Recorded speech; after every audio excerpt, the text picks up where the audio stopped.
नमस्कार, आप देख रहे हैं के न्यूज। मैं हूं आपके साथ सोनी चौहान। मुद्दे की बात में आपका स्वागत है। नांदेड़ में शंकर राव चौहान सरकारी अस्पताल में 24 घंटे में 31 लोगों की मौत हो गई और इसमें 12 नवजात शिशु भी शामिल हैं। और इस घटना से स्वास्थ्य महकमे में हड़कंप मचा हुआ है। लोगों ने अस्पताल में हंगामा किया। मामले की जांच की मांग की जा रही है। पहले आपको रिपोर्ट दिखाते हैं, फिर स्वास्थ्य की बदहाली का विस्तार से जिक्र करेंगे।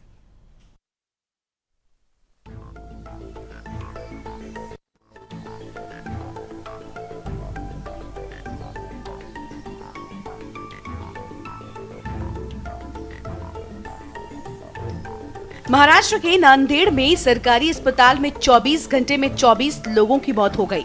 इसमें 12 नवजात भी शामिल हैं। मामला शंकर राव चौहान सरकारी अस्पताल का है। जानकारी के मुताबिक हाफकी प्रशिक्षण अनुसंधान एवं परीक्षण संस्थान ने दवाओं की खरीद बंद कर दी है। इस कारण राज्य भर के सरकारी अस्पतालों में दवाओं की भारी कमी हो गई है। समय पर दवाओं की आपूर्ति नहीं होने के चलते मरीजों को अपनी जान गंवानी पड़ रही है। ऐसे में ही शंकर राव चौहान सरकारी अस्पताल में पिछले 24 घंटे में 24 मरीजों की मौत हो गई।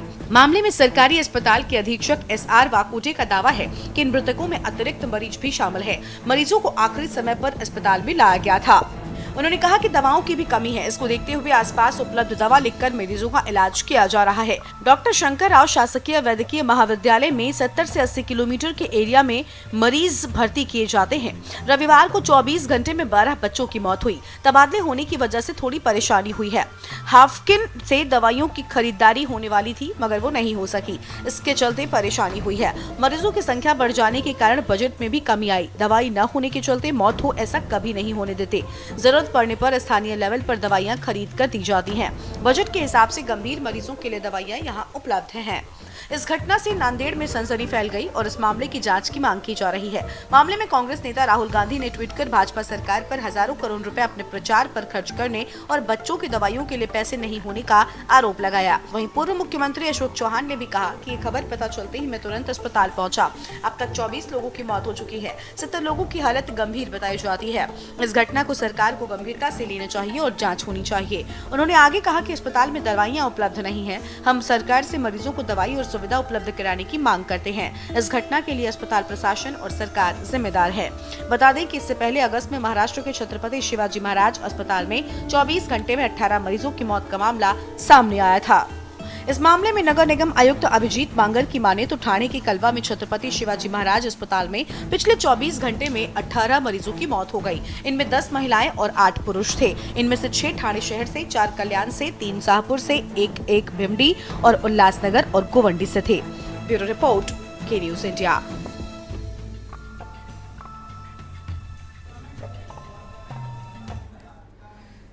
तो एक और तस्वीर सामने आ रही है। स्वास्थ्य की बदहाली की ये तस्वीर इसे कहा जा सकता है। 24 घंटे में 24 मौतें और 15 इसमें नवजात शिशु भी शामिल हैं। आप समझ सकते हैं कि किस तरीके की लापरवाही बरती जा रही है और किस तरीके की लापरवाही का खामियाजा मरीजों को भुगतना पड़ रहा है। अस्पताल की लापरवाही से 15 नवजात शिशुओं की मौत। आपको बता दें, अव्यवस्थाएं ही अव्यवस्थाएं यहाँ पर नजर आ रही हैं।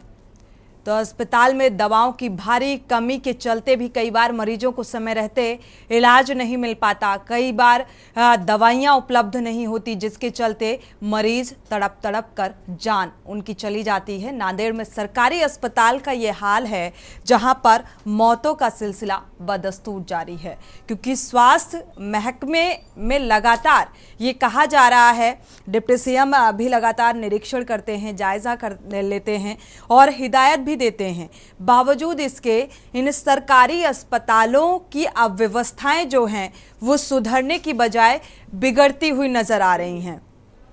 और ये तस्वीर ये बताने के लिए काफ़ी है कि 24 घंटे में 31 लोगों की मौत हो जाना, यानी कि ये 24 से आंकड़ा बढ़ चुका है। नांदेड़ में सरकारी अस्पताल की एक बड़ी लापरवाही भरी ये तस्वीर इसे कहा जा सकता है।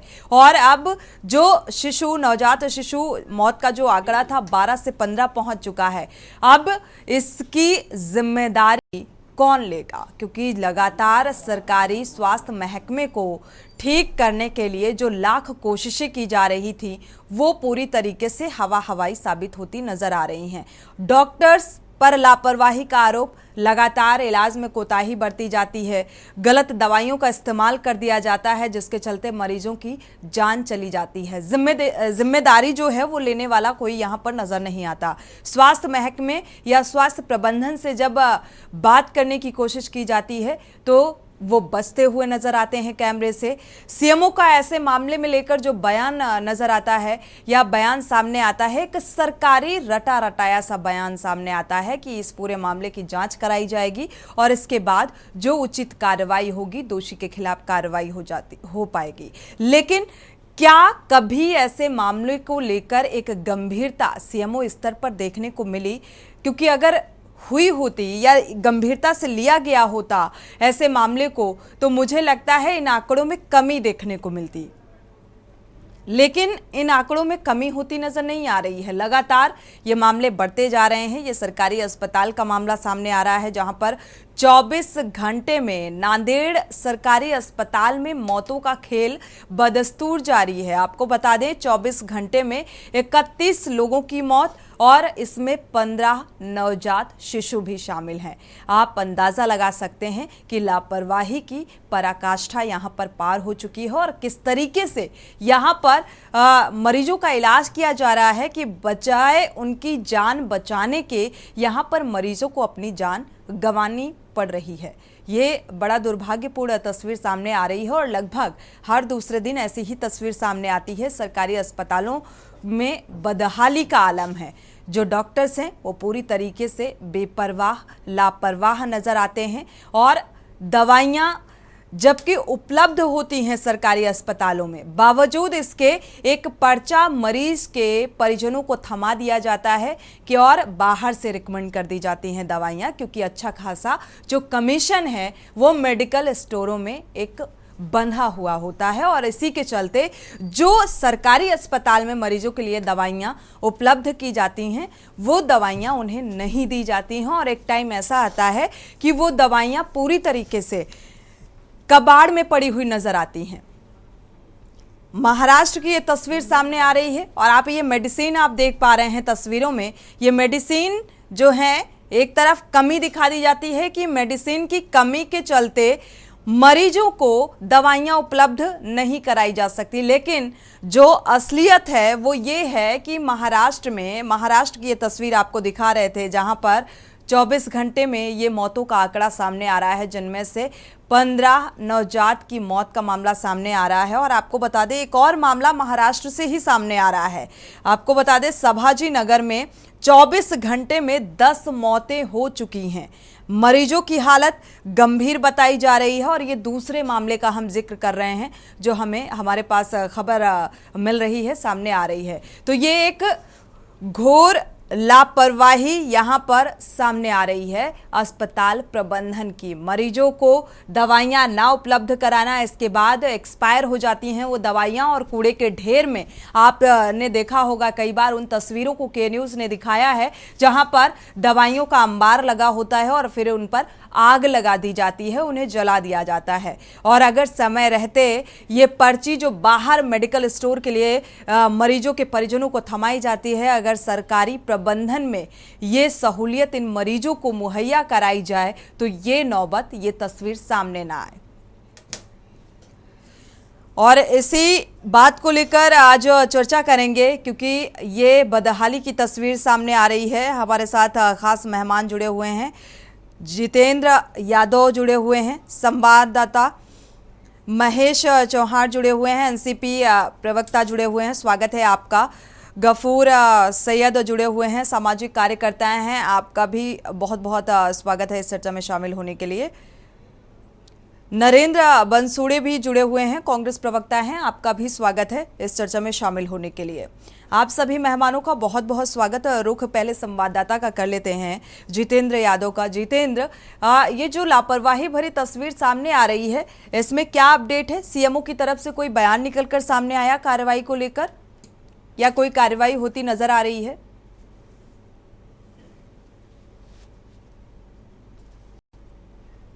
अनम्यूट करिएगा। अभी तक कोई बयान सीएमओ के तरफ से नहीं आया है, लेकिन एक टीम जो महाराष्ट्र गवर्नमेंट के जो चिकित्सा विभाग है उसकी एक टीम जांच के लिए नांदेड़ जा रही है। कुछ घंटे में वही यहाँ जिस जगह वो घटना हो चुकी है doctor Shankarrao Chauhan medical college and अस्पताल में, वही जगह जाकर जांच करने वाली है। जांच होगी, इसके बाद कार्रवाई होगी, यानी कि एक लंबा वक्त यहां पर लगने वाला है। हमारे साथ खास मेहमान जुड़े हुए हैं, प्रतिक्रिया ले लेते हैं इस मामले को लेकर। महेश जी, आपका रुख करेंगे। देखा जाए महाराष्ट्र से ये जो मामले सामने आ रहे हैं, नांदेड़ शासकीय जो ये अस्पताल है, सरकारी अस्पताल की जो बदहाली की तस्वीर सामने आ रही है, एक और मामला सामने आ रहा है संभाजी नगर से, तो इन दोनों ही मामलों को लेकर आप क्या कहेंगे? क्या स्वास्थ्य व्यवस्थाएं चुस्त दुरुस्त हैं, और हैं तो फिर ऐसी तस्वीर क्यों?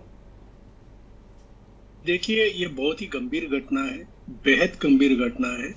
एक 24 घंटे में अगर 24 या आपने जैसे अभी कहा आंकड़ा बढ़ गया है, वो जो 31 या 32 हुआ है जी।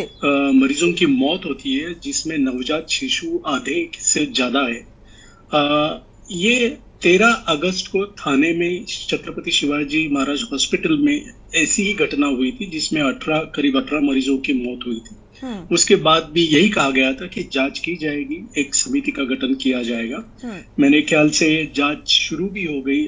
मरीजों के जो रिलेटिव्स है उनको बुलाया गया था हॉस्पिटल, उनके स्टेटमेंट्स भी ले गए, लेकिन अब तक उन्हें इस बारे में कुछ रिपोर्ट मिला नहीं है। तो ये अगर एक बार कुछ घटना होती है तो होने के बाद जांच की जाएगी, इसका इस्तीफा लिया जाएगा, उसका इस्तीफा लिया जाएगा।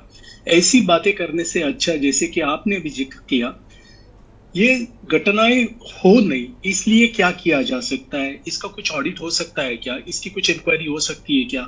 अभी ये जो जानकारी प्राप्त हो रही है, जैसे कि अभी आपने कहा संभाजी नगर में भी न्यूज आ रही है कि उधर 10 से ज्यादा मरीजों की मौत हुई है कल के एक दिन में।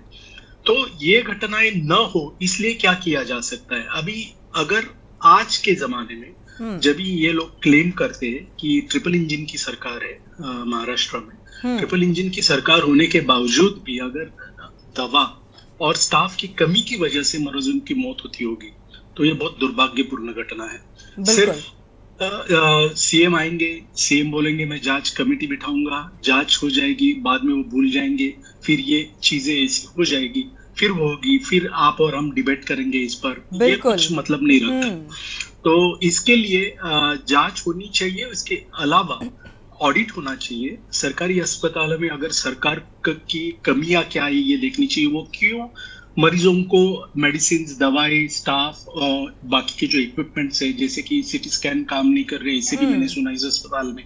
तो ऐसी चीजों की तरफ ध्यान देना चाहिए और ये स्ट्रिक्टली होना चाहिए। बिल्कुल, ऑडिट होना चाहिए और इन चीज़ों का वाकई बारीकी से ध्यान रखने की ज़रूरत है अगर स्वास्थ्य व्यवस्था को बहुत अच्छा बनाना है।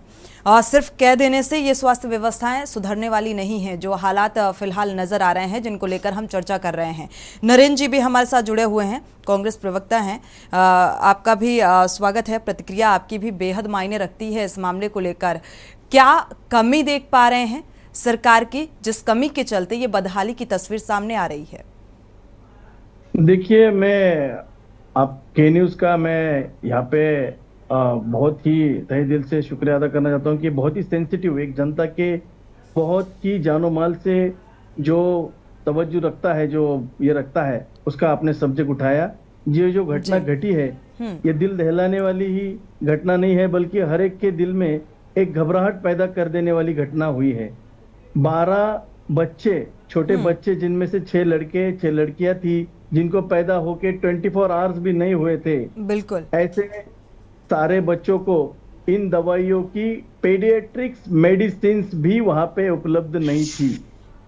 पेडियाट्रिक्स मेडिसिन इतनी जरूरी होती है, वो भी यहाँ पे मौजूद नहीं थी, उपलब्ध नहीं थी, और उसकी वजह से उनको अपनी जान से हाथ गंवाना पड़ा। जिन्होंने अभी तक दुनिया देखी भी नहीं थी, उनको दुनिया का ऐसा खौफनाक चेहरा देखने को मिला कि जो उन्हें दवाइयां तक मुहैया नहीं करा सकता। 2 चीजों की वजह से ये सब बातें हुई है। इसमें से जो आप ध्यान देंगे तो इसमें एक है कि यहाँ पे जो है ये पूरी तरह से स्टाफ अवेलेबल नहीं है। यहाँ पे जो जिसको हम मैन पावर कहते हैं वो अवेलेबल नहीं है, एंड मेडिसिन का यहाँ पे बहुत बड़ा शॉर्टेज है, shortage of man power and shortage of medicine, इनकी वजह से हुआ है। डीपीडीसी की तरफ से ये जो मेडिसिन आती है, इसको जो डिस्ट्रिक्ट की प्लानिंग कमेटी है उसने 4 करोड़ रुपया मंजूर किया था। उसमें से 1 करोड़ रुपया इन्होंने नई मशीनरी के लिए, 1 करोड़ रुपया मेडिसिन की परचेसिंग के लिए, 1 करोड़ रुपया सर्जिकल इक्विपमेंट्स के लिए और 1 करोड़ रुपया ऑक्सीजन प्लांट के लिए मुहैया कराया था। कहाँ लेकिन पर उसको इन्वेस्ट हो अभी गया भी- ये सब? लेकिन उसको अभी भी टेक्निकल अप्रूवल नहीं मिलने की वजह से, एडमिनिस्ट्रेशन ने लेट करने की वजह से ये सारी चीजें भी वहां पे मुहैया नहीं हो पाई। 70 लोग अभी भी वहां पे गंभीर स्थिति में है, और इन सब का जिम्मेदार डिस्ट्रिक्ट प्रशासन है, जिला प्रशासन है, वहां के गार्डियन मिनिस्टर है, चीफ मिनिस्टर है, हेल्थ मिनिस्टर है, जिनकी जिम्मेदारी बनती है ये कि सारे जिला रुग्णालय उनके कंट्रोल में आते हैं, वहां पे जो चीजें चाहिए ठीक बात। वो मुहैया होनी चाहिए थी। 3-3 साल से इन्होंने गवर्नमेंट को, जिन्होंने प्राइवेट फार्मास्यूटिकल कंपनीज हैं, उनके बिल्स तक अदा नहीं किए हैं। 2 करोड़ रुपए के बिल्स उनके अभी तक दिए नहीं गए, इसके लिए वो भी उनको दवाइयां सप्लाई नहीं कर रहे हैं। तो ये सारी चीजें जो है जिसपे एडमिनिस्ट्रेटिव कंट्रोल है, बिल्कुल, गवर्नमेंट का दवाइयां कंट्रोल लेना सप्लाई चाहिए था। हो भी जाती हैं, ठीक है, यहाँ पर हम इस बात को एक्सेप्ट कर लेते हैं कि कई बार यहाँ पर दवाइयां सप्लाई नहीं हुई तो समय रहते मरीजों को दवाइयां उपलब्ध नहीं हो पाएंगी। लेकिन कई बार ऐसा भी होता है कि दवाइयां उपलब्धता होती है, बावजूद इसके मरीजों को दी नहीं जाती, एक पर्चा लिख दिया जाता है कि आप बाहर से परचेज कर लीजिए। ये भी धांधलीखोरी होती है ना मैडम, ये भी करप्शन होता है। यहाँ पे जो लोग एडमिनिस्ट्रेशन में होते हैं हॉस्पिटल के, वहां से भी ये सब चीजें होती है। हमारे नेता, देश के नेता राहुल जी ने तो स्पष्ट शब्द में इस बात पे शोक व्यक्त किया है और कहा है कि भाजपा को प्रचार पे पैसा खर्च करने के लिए है, लेकिन बच्चों की, गरीबों की दवाइयों पे खर्चा करने के लिए, लोगों की, गरीबों की जान की कीमत क्या है इन बीजेपी के नजरों में, ये इस घटना से सामने बिल्कुल, आया हुआ है। सत्ता मैडम, पक्ष और को जनता थोड़ा इनको सा माफ गंभीर करने होने वाली की नहीं जरूरत है कि जनता चुनावी प्रचार प्रसार से परे एक मानवीय संवेदनाएं भी हैं, और मुझे लगता है उनको थोड़ा सा गंभीरता से, संवेदनशीलता से लेना चाहिए। जिस तरीके की बदहाली की तस्वीर ये सामने आ रही है, 4 करोड़ का जो बजट पास कर दिया जाता है, अभी तक वो सुख सुविधाएं मुहैया नहीं कराई गई, और इसी का खामियाजा ये मरीज, ये आम जनता भुगत रही है। चर्चा में वापस लौटेंगे एक छोटे से ब्रेक के बाद।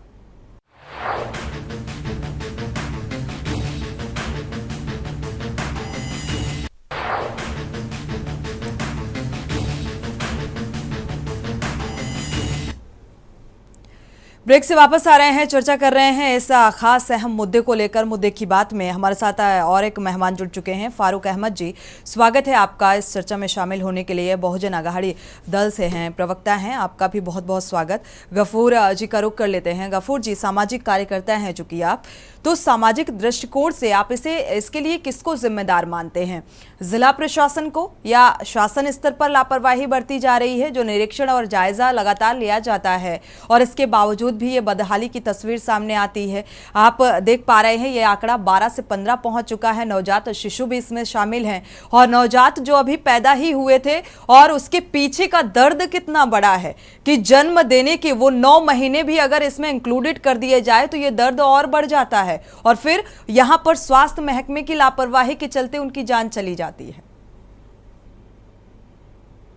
बिल्कुल, आपने जिस तरीके से बताया, उन परिजनों के प्रति मैं पहले संवेदना व्यक्त करता हूं अपनी तरफ से और राष्ट्र सेवा दल परिवार की तरफ से, क्योंकि जो घटना घटी है ये बेहद निंदाजनक घटना है।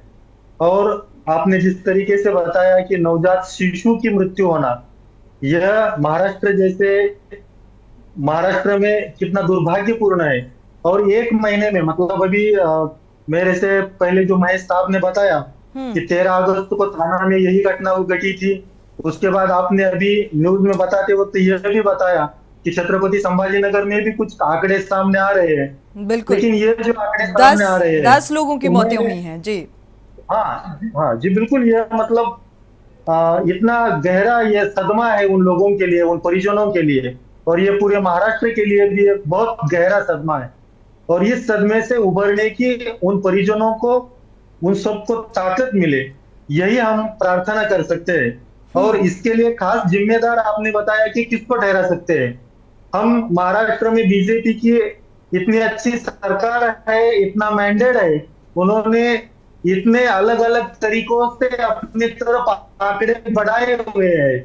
और उन लोगों ने तानाजी सावंत, डॉक्टर तानाजी सावंत, इनके जैसे पढ़े लिखे एक शख्स को यहाँ का स्वास्थ्य मंत्रालय दिया हुआ है। और यह स्वास्थ्य मंत्रालय की जिम्मेदारी मैं मानता हूँ, यह राज्य सरकार की मैं जिम्मेदारी मानता हूँ। और इससे दुर्भाग्यपूर्ण घटना यह है कि जब तक पूर्व मुख्यमंत्री अशोक चौहान साहब वहां तक नहीं पहुंचे थे, मैंने कई पेपरों में यह भी पढ़ा कि परिजन वाले कोई भी अपना ये कंप्लेंट दाखिल करने के लिए अभी तक नहीं पहुंचे थे। जब अशोक चौहान साहब वहां चले गए और उसके बाद कुछ परिजनों ने अपनी आपत्ति जताई और वह न्याय की प्रतीक्षा में, जैसे भी मतलब पिछले कुछ घटनाओं में हम देख रहे हैं कि न्याय की प्रतीक्षा में लोग खड़े हैं, कतार में खड़े हैं। और इस तरीके की संवेदनपूर्ण घटनाओं में अगर हम कतार में खड़े रहेंगे, न्याय की प्रतीक्षा में खड़े रहेंगे, तो यह सचमुच दुर्भाग्यपूर्ण घटना है। यहाँ तुरंत मैं चाहता हूँ कि वहाँ के जो पालक मंत्री है,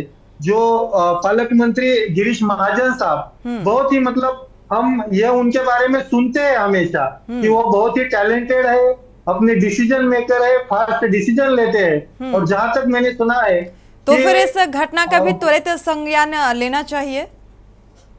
बेशक, बिल्कुल बिल्कुल बिल्कुल बिल्कुल लेना चाहिए, बिल्कुल लेना चाहिए। क्योंकि घटना, देखिए, यह सिर्फ ये जगह की घटना नहीं, महाराष्ट्र के कई ऐसे अस्पताल हैं। तो ये मैं अभी यहाँ बैठे बैठे कम से कम 10-20 अस्पतालों के नाम आपको गिना सकता हूँ। बिल्कुल, हर रोज हम चर्चा करते हैं, हर रोज हम दिखाते हैं, क्योंकि हमारे पास हर जगह से तस्वीरें सामने आती हैं और हम उस बदहाली को लेकर चर्चा करते हैं आम जनमानस के लिहाज से कि उनको वो सहूलियत आखिर क्यों नहीं मिल पा रही है जो मिलनी चाहिए, जो वो डिजर्विंग है। हमारे साथ फारूक अहमद जी भी जुड़ चुके हैं, रुक कर लेते हैं। फारूक जी, ये स्वास्थ्य महकमे की बदहाली की तस्वीर सामने आ रही है, इसके लिए किसको जिम्मेदार मानते हैं और आखिर ये क्यों बार बार इन तस्वीरों को लेकर हमें चर्चा करनी पड़ती है और इस समस्या का समाधान कैसे होगा? सबसे पहले तो मैं जिन पेशेंट्स की, जिन बालकों की और जिन जिन की भी इसमें मृत्यु हुई है, उनके परिवारों के प्रति संवेदना व्यक्त करता हूँ और सरकार के पॉलिसी को मैं श्रद्धांजलि अर्पित करता हूँ, क्योंकि इसमें तमाम सरकारें दोषी है। ऐसा नहीं है कि अभी की सरकार की तो जिम्मेदारी बराबरी की जिम्मेदार है। हमेशा हमने देखा है कि सरकारी स्वास्थ्य विभाग जो होता है उसके अंदर सिर्फ करप्शन होता है, सेवा नहीं होती है। और इसके लिए वहां के मौजूदा डॉक्टर पर हम हमेशा इल्जाम देकर मुक्त हो जाते हैं, जबकि वहां के डॉक्टर किन हालात में सेवा दे रहे हैं ये वही जानते हैं। इसीलिए कोई डॉक्टर सिविल हॉस्पिटल में, इवन जो पीजी के स्टूडेंट हैं, उनको बॉन्ड करना पड़ता है और उनको सख्ती करवा कर उनकी सेवा ली जा रही है, क्योंकि वो इस स्वेच्छा से कर नहीं रहे, क्योंकि वहां पर ओवर बर्डन, ओवर क्राउडेड हर सरकारी अस्पताल बना हुआ है। हम देखते हैं कि आए दिन प्राइवेट हॉस्पिटल की लूटमारी को हमेशा मीडिया में भी और जनता में भी हमेशा हम चर्चा में लाते हैं, लेकिन ये प्राइवेट हॉस्पिटल की कसाई खाने खुले इसलिए हैं क्योंकि सरकारी अस्पतालों में सेवा नहीं है, वहाँ बिल्कुल ईमानदारी से काम नहीं हो रहा है, बिल्कुल ईमानदारी से काम नहीं होता है और कुछ सरकार की ये नहीं है। जबकि स्वास्थ्य के लिए जो बजट, पहले तो वो बजट ही कम है, हम अगर पूरी दुनिया के इसमें देखेंगे लेकिन तो उसका भी तो यूटिलाइज नहीं हो रहा है सही तरीके से। अगर बजट कम है तो उसका भी यूटिलाइज होना चाहिए ना, वो भी नहीं हो पा रहा है, वो भी उतना भी नहीं हो पा रहा है और उसमें भी धांधली होती है, करप्शन होता है, ये सिस्टम ही है। आज हॉस्पिटल में कल मैंने वहां जाकर जो डीन है उनसे भी मुलाकात की और जो मेडिकल सुपरिटेंडेंट है उनसे मुलाकात की। वो तो कैमरे के सामने बता रहे हैं कि हमको पूरी आपूर्ति होती है, सप्लाई होता है, लेकिन मुझे पता है हम यहाँ पर वंचित और बहुजन घटकों का काम करते हैं। हर रोज 10-20 पेशेंट हमको एडमिट करवाने पड़ते हैं। जैसे ही पेशेंट एडमिट होता है पर्ची देते हैं और बाहर से मेडिसिन लानी पड़ती है। जितने विधायक और सांसदों के कार्यकर्ता है, उनके परिजन है, उनके मेडिकल सरकारी अस्पताल के सामने, यही हकीकत है जिस बात का आप जिक्र कर रहे हैं। जितेंद्र यादव का रुख करेंगे, हमारे संवाददाता जुड़े हुए हैं। जितेंद्र, आपका रुख करेंगे, स्वास्थ्य मंत्रालय की तरफ से कोई संज्ञान लिया गया है इस मामले को लेकर? जितेंद्र, आपको अभी आवाज मिल तक पा रही है जी? महाराष्ट्र राज्य के चिकित्सा शिक्षा मंत्री हसन मुश्रीफ, गिरीश महाजन और जो चिकित्सा शिक्षा निदेशक है मैसेकर, वो अस्पताल के निरीक्षण के लिए अभी नांदेड़ गए हैं। वो निरीक्षण करेंगे और जो निरीक्षण में जो उस मामला सामने आएगा उसकी पूरा रिपोर्ट सीएम के पास भेजेंगे और उनके बाद उसकी उचित कार्रवाई हो जाएगी। शुक्रिया इस तमाम जानकारी को साझा करने के लिए। महेश जी आपका भी बहुत बहुत शुक्रिया, गफूर जी आपका भी, नरेंद्र जी आपका भी बहुत बहुत शुक्रिया। आप सभी मेहमानों का इस चर्चा में शामिल होने के लिए बहुत बहुत शुक्रिया। फारूक जी आपका भी। लेकिन सवाल यही है कि इसके लिए महज एक व्यक्ति जिम्मेदार नहीं है, इसके लिए पूरा का पूरा जो तंत्र है वो जिम्मेदार है, क्योंकि जो बजट पास किया जाता है बावजूद उसके, वो पास होने के बावजूद भी यूटिलाइज नहीं किया जाता है और ना ही समय रहते एक उचित इलाज मरीज को मिल पाता है। सुविधाओं का अभाव होता है और इसके लिए जिला प्रशासन भी उतना ही जिम्मेदार और स्वास्थ्य मंत्रालय भी उतना ही जिम्मेदार और शासन भी उतना ही जिम्मेदार है। तो ये जिम्मेदारी अपनी निभानी होगी। इसी के साथ मुद्दे की बात में फिलहाल बस इतना ही। आगे खबरों के लिए आप देखते रहिए के न्यूज़ इंडिया।